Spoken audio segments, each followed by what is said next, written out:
बिस्मिल्लाहिर्रहमानिर्रहीम अस्सलाम वालेकुम। मैं हूं डॉक्टर इफ्तिखार अहमद, ज़रई यूनिवर्सिटी फैसलाबाद से।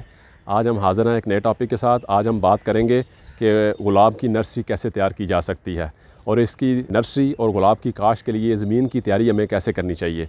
सबसे पहली बात तो ये है कि अगर आप पहली दफ़ा गुलाब की काश्त करना चाह रहे हैं तो उस ज़मीन में आप पहले, अगर तो आपके पास खासा वक़्त है 3-4 माह का, तो उसमें आप कोई भी जो फलीदार क्रॉप है, लेग्यूमिनस क्रॉप जिसको बोलते हैं, जैसा कि जंतर है, गवारा है, आप ऐसी क्रॉप्स को काश्त करके, जिस तरह आप मेरे पीछे देख रहे हैं, हमने भी इसको काश्त किया हुआ है। तो यहाँ पे आप मौसम गर्मा के दौरान ऐसी फ़सल को काश्त करके ना सिर्फ ज़मीन की ज़रख़ेज़ी बढ़ा सकते हैं, बल्कि आपको ये भी अंदाज़ा हो जाता है कि ज़मीन में ये कोई ऐसी जगह है जहाँ पे कोई ज़मीन के नीचे सब साइल में कोई प्रॉब्लम है, तो उसको पहले आप हल करें, उसके बाद आप गुलाब की तरफ जाएँ, क्योंकि ये काफ़ी लंबे अरसे की फ़सल है और इसमें हमें जो है ना उम्दा क्वालिटी जो है ना, या बेहतर क्वालिटी की जो ज़मीन है, ज़रख़ेज़ ज़मीन है, उसी को इसकी काश्त के लिए इस्तेमाल करना चाहिए। हमने जैसा कि पिछली वीडियो में मुख्तलिफ़ गुलाबों के बारे में बात की थी कि कौन से गुलाब जो हैं हम यहाँ पे काश्त कर सकते हैं पाकिस्तान में। तो उनमें पहले जो किस्म थी वो झाड़ीदार गुलाब थे, जिसमें हमारे पास रोज़ा सेंटीफोलिया था, रोज़ा डेमासीना था, रोज़ा गुरसन टेपलिस था। और जो हमारे हाइब्रिड गुलाब हैं उनकी नर्सरी की तैयारी के लिए जो रोज़ा बोरबोरियाना या लाहौरी गुलाब है, वो हमने उसके बारे में बात की थी कि उसकी नर्सरी भी बज़रिया कलम तैयार की जाती है। तो आज हम आपको एक तो ये बताएंगे कि उसकी कलम कैसे तैयार की जाती है और उसके बाद हम बात करेंगे उसकी नर्सरी कैसे हम तैयार कर सकते हैं। सबसे पहले तो मैं आपको ये बताना चाहूँगा कि आपकी जब नर्सरी की तैयारी की तरफ जा रहे हैं बज़रिया कलमकारी, तो उसके लिए आपको ज़मीन अच्छे तरीके से तैयार करनी चाहिए। जैसा मैंने आपको बताया कि अगर आपके पास वक़्त ज़्यादा है तो आप जंतर या गवारा काश्त करें, जब वो फूलों की हालत पे आ जाए तो उसको रोटावेटर के ज़रिए ज़मीन में मिला दें। इससे जो है ना ज़मीन में नाइट्रोजन की मिक़दार जो है बढ़ जाती है और आपकी जो खादों की ज़रूरत है वो कम हो जाती है।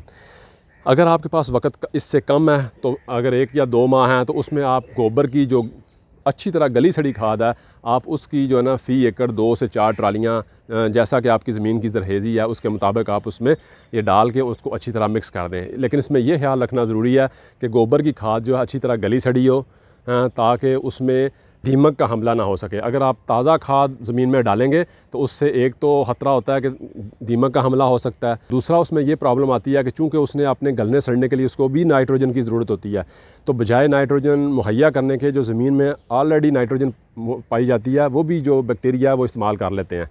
तो इसलिए हमेशा जो गोबर की गली सड़ी खाद इस्तेमाल करनी चाहिए।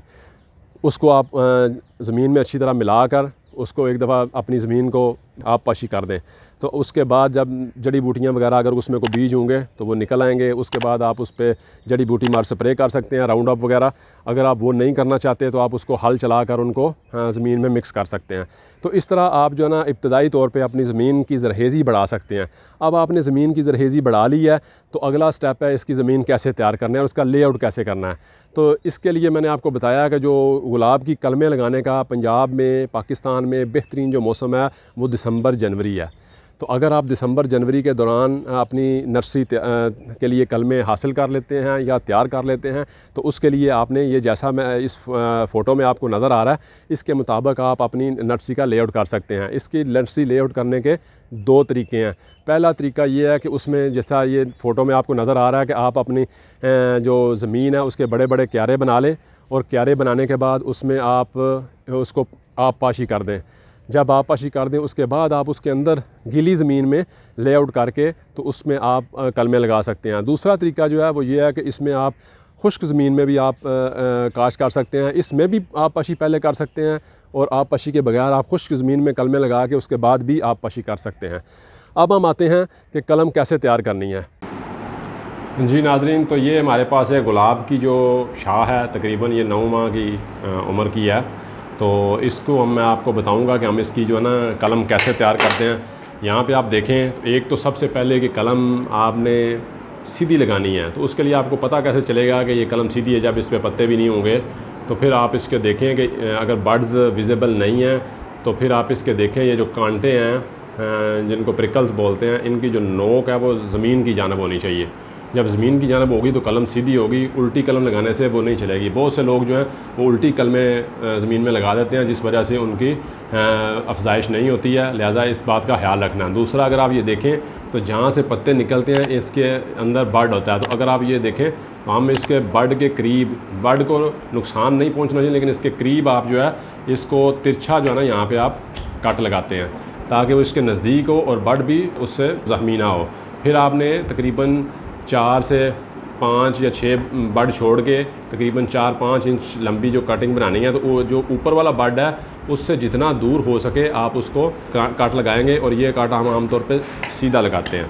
तो ये इस तरह आप अपनी जो है ना गुलाब की कलमें तैयार कर सकते हैं। और तैयार करने के बाद आपने जब आपने इनको ज़मीन में कैल्शियम के लिए दबाना है तो आपने इनको ऐसे उल्टा रख के पूरा बंडल बनाकर तो उसको ज़मीन में आपने दबा देना है। इसमें चूँकि कुदरती तौर पे अल्लाह ताला ने जो हार्मोन रखे हुए हैं वो ऊपर की तरफ आते हैं और यहाँ पे उसका जो है ना वो कैलस बन जाता है। जैसे आप फ़ोटो में देख रहे हैं ये कैलस बन गया। तो इसको जब आप निकालेंगे तो फिर आपने ऐसे सीधा करके ज़मीन में लगा देना। लेकिन इसको 15 दिन से ज़्यादा देर के लिए ज़मीन में नहीं दबाना चाहिए, वरना इसकी वहाँ पे ही नशोनुमा स्टार्ट हो जाती है और जड़ें बनना शुरू हो जाती हैं, जिसके बाद ये ज़मीन में लगाने से उसकी अच्छी नशोनुमा नहीं हो पाती है। जी, इसकी कलम बनाने का जो तरीका है उसमें सबसे पहली बात जो अहम है वो ये है कि हमने इसकी कम से कम 9 माह से 1 साल के दौरान जो मैच्योर हार्डवुड वाली ब्रांच है, सख्त जो शाह है, उससे हम कलमें लेते हैं।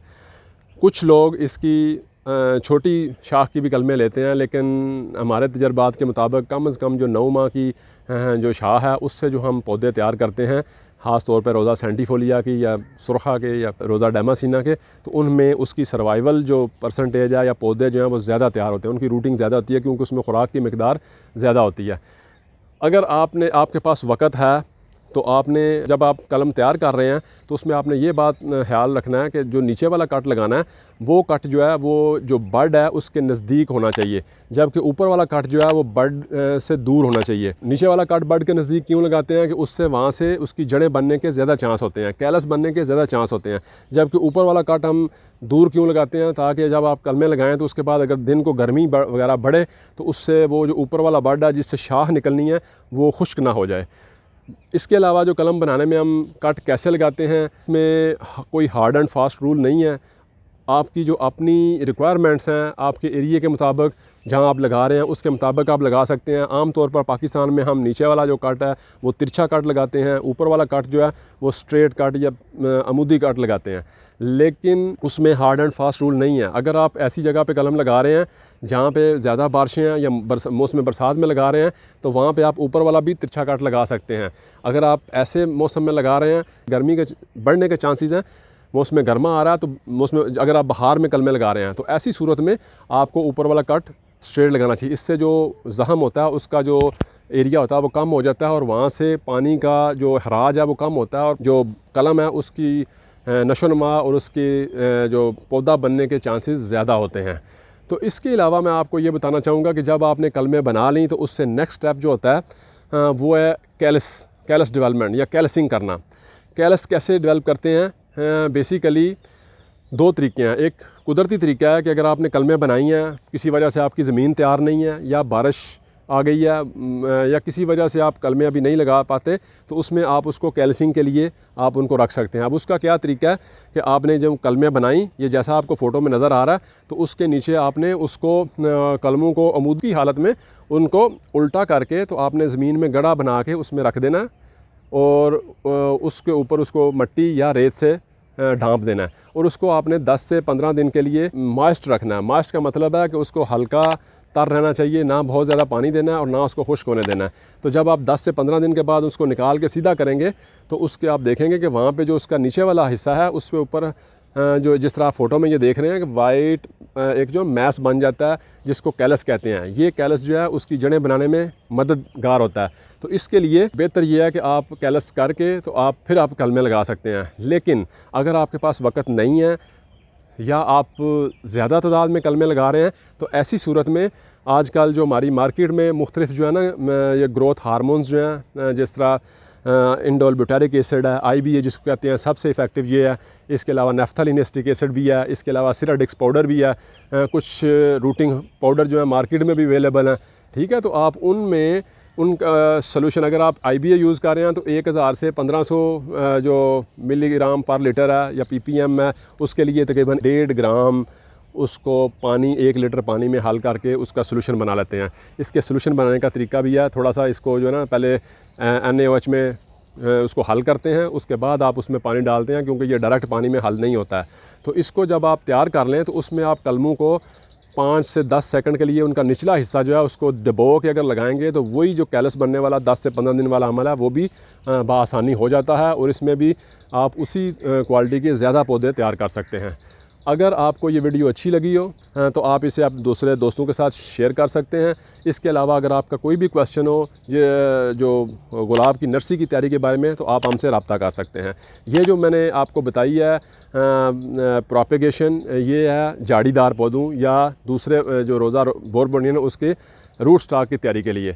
अगर आप इस पे ऊपर जो हाइब्रिड या इंग्लिश गुलाब हैं उनकी अफजाइश करना चाहते हैं तो उसकी हमारे पाकिस्तान में बजरिया बडिंग अफजाइश की जाती है। इसमें टी बडिंग यूज़ होती है, बोरबोनियना को as a root stock use किया जाता है, और उसके ऊपर आप जिस वैरायटी को आपने बड करना है उसको आप जुलाई के महीने के दौरान आप उसके ऊपर बड कर देते हैं, और बड करने के बाद आप उसका पौधे तैयार करके जब बाकी उसका रूट स्टॉक के ऊपर से शाख काट देते हैं 20-25 दिन बाद, फिर जो है ना उस बड से जो पौधा निकलता है उससे आप नया पौधा तैयार कर सकते हैं।